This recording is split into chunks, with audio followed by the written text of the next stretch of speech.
প্রিয় দর্শক, আজকে আপনাদের দেখাবো বাংলাদেশের সেই সর্বনাশা পদ্মা নদী, যে নদীতে বর্তমানে এখন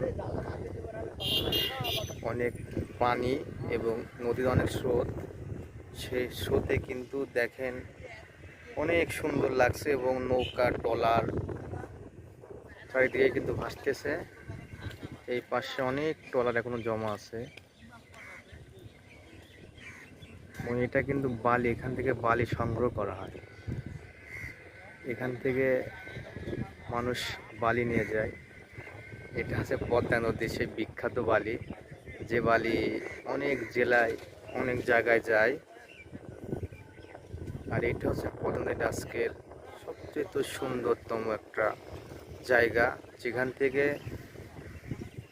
অনেক কিছু উপভোগ করা সম্ভব এবং এখান থেকে নদীর চারিপাশ দেখা যাবে।